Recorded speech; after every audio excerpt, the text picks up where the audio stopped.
Pessoal, vamos tratar aqui do conhecido crime de peita ou de suborno. Antigamente, né, acho que lá no Código Criminal do Império, né, se falava em peita ou suborno, né, não se falava em corrupção.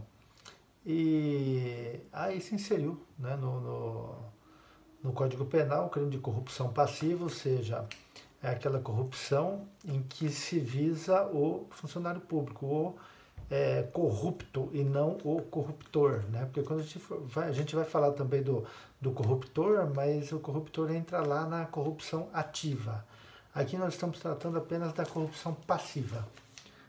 Então diz lá, solicitar ou receber para si ou para outrem, direta ou indiretamente, ainda que fora da função, ou antes de assumi-la, mas em razão dela, vantagem indevida ou aceitar promessa de tal vantagem. Quer dizer, você pode até não receber nada, mas você há uma corrupção futura, aí, né? Superveniente.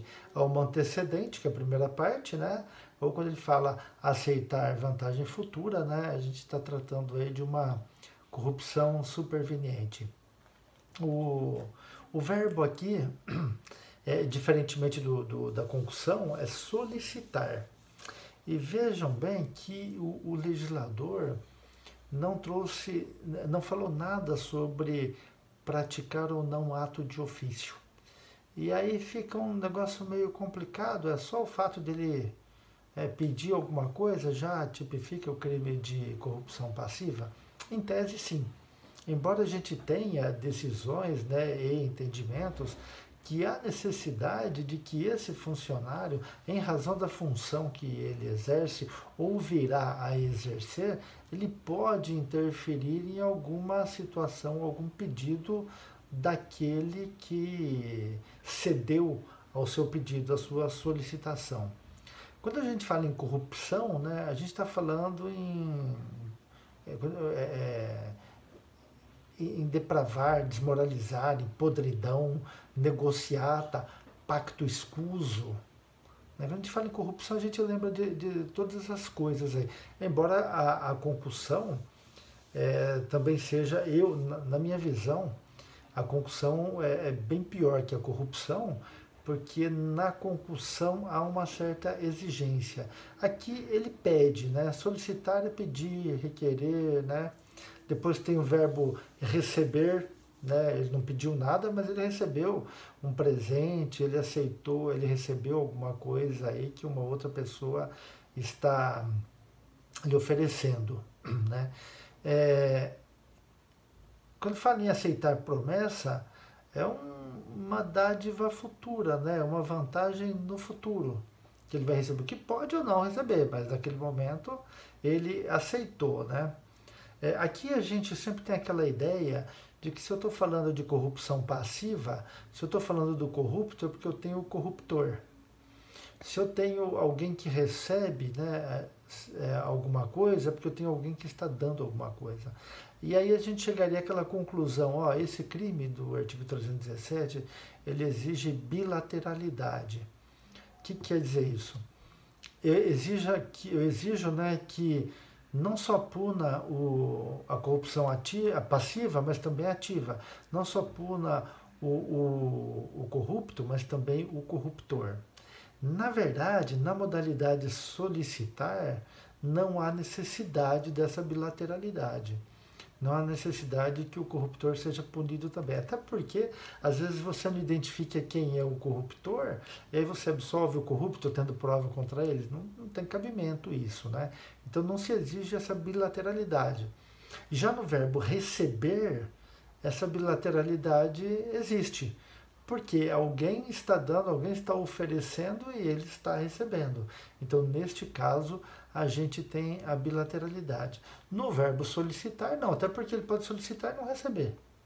Né? Ele pode solicitar e o outro não dá isso para ele, né? O que ele pediu lá, a vantagem que ele requereu. Né? E quando a gente fala aqui no artigo 317, vantagem indevida, não vamos esquecer que essa vantagem, né, tem que ser alguma coisa que seja idônea a influenciar a consciência do funcionário. Tem que ser alguma coisa que deixe ele com aquela ideia de que deve um favor para aquela pessoa porque concedeu a ele uma determinada vantagem e tal. Então, a necessidade que a gente tenha essa consciência violentada, essa consciência do funcionário público violentada. Uma outra coisa que a gente tem aqui também, embora ele se assemelhe muito com a concussão, é esse verbo solicitar. Esse verbo solicitar, quando ele tem aquela ideia de exigência, de imposição, a gente não estará na corrupção passiva e nós entraremos na concussão. Imagine lá o fiscal que chega num determinado estabelecimento e solicita lá qualquer vantagem lá para o proprietário, sob pena de realizar uma fiscalização e autuar o proprietário lá do estabelecimento. Então ele chega lá e fala assim, ó, me arruma isso aí, ó, tô precisando disso, tal, né? Acho bom você ver isso aí para mim logo, né? Acho bom que você faça logo, é conveniente que você faça, é importante que você faça, é importante que você faça logo. Quer dizer, de uma forma escondida, né, de uma forma subreptícia, né, uma exigência, um tom ameaçador. Quando você tem essa situação, a gente sai da corrupção passiva e entra na concussão. Por isso que eu falei que há alguns momentos em que a gente... Quer dizer, como é que eu exijo? O exigir também não é pedir de alguma forma?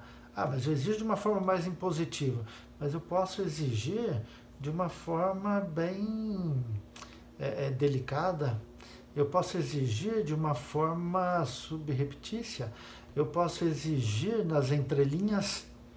Então, sempre quando essa solicitação ela tiver essa característica de exigência, de imperatividade, de imposição, na verdade a gente não está no verbo solicitar e a gente está no verbo exigir. Tá? Há necessidade que a gente analise dentro do caso concreto. Tá? O sujeito ativo, esse é o funcionário público, né, que pode ter um terceiro com ele, porque ele pode agir diretamente ou indiretamente, né, pode ser por intermédio de interposta pessoa. A gente tem um dolo específico aqui, quando é a vontade para si ou para outra, né, é um especial fim de agir. Há discussões aqui com relação ao princípio da insignificância, se a gente pode dizer que se aplique ou não o princípio da insignificância aqui, né? E depois nos nossos debates, nas nossas discussões, né? Vou deixar até anotado aqui, né? Para a gente rever essa questão da insignificância. Acho importante a gente discutir isso daí, tá? A gente tem aqui no parágrafo 1º uma causa de aumento de pena. A pena aumentada de 1/3 se em consequência da vantagem ou promessa o funcionário retarda ou deixa de praticar qualquer ato de ofício ou pratica infringindo o dever funcional. Veja bem, é isso aqui que a gente sentiu falta no artigo anterior na concussão, que deveria ter e não teve, né? Ou seja, na verdade, a gente tem aqui uma corrupção exaurida. Houve um exaurimento do crime, porque o verbo solicitar, a gente está aqui num crime formal, né? Basta ele solicitar, né? Não precisa ter o resultado. Mas quando há o resultado, ou seja, quando a conduta atinge o seu resultado finalístico, ou seja, a retardação ou a prática de um ato de ofício com violação ao seu dever funcional, né? E o dever funcional a gente busca lá na lei de organização do serviço público, né? Ou daquela atividade especificamente dizendo. Quando a gente tem isso, há uma causa de aumento de pena. Significa dizer que lá para o caput não precisa ter exaurimento, não precisa atingir a finalidade ou o resultado finalístico, não precisa chegar lá. Né? Por quê? Porque ele é formal. Né?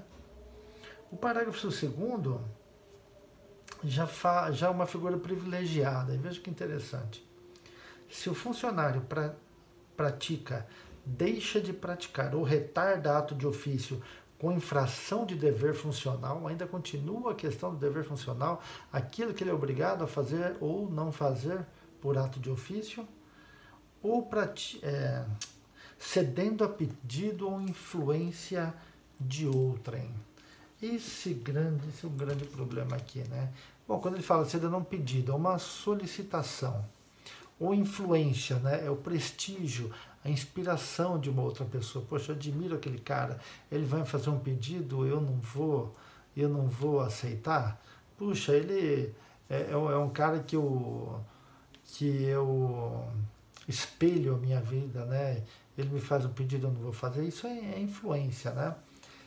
E na verdade, nesse parágrafo 2º, não há... Por que é um privilégio?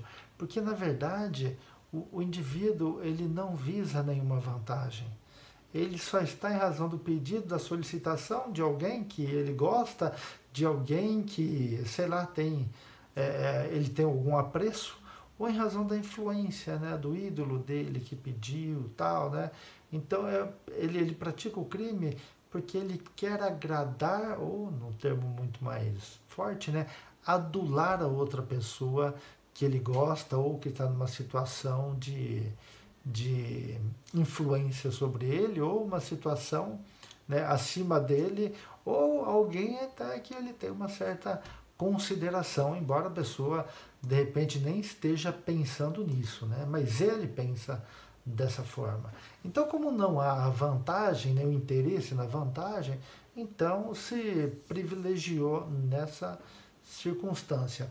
E por que também privilegiou? É porque o funcionário público, no exercício da sua atividade, né, do seu dever funcional, ele não pode se deixar levar por esse tipo de situação.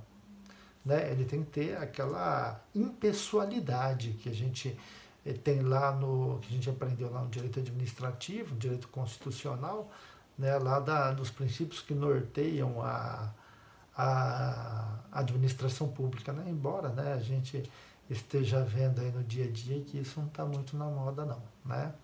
Mas é uma obrigatoriedade do funcionário público, do agente público, que ele deve cumprir. Outras discussões na aula, né, quando a gente se encontrar lá no Tira Dúvidas, na discussão, a gente trata aqui, tá bom? Grande abraço aí.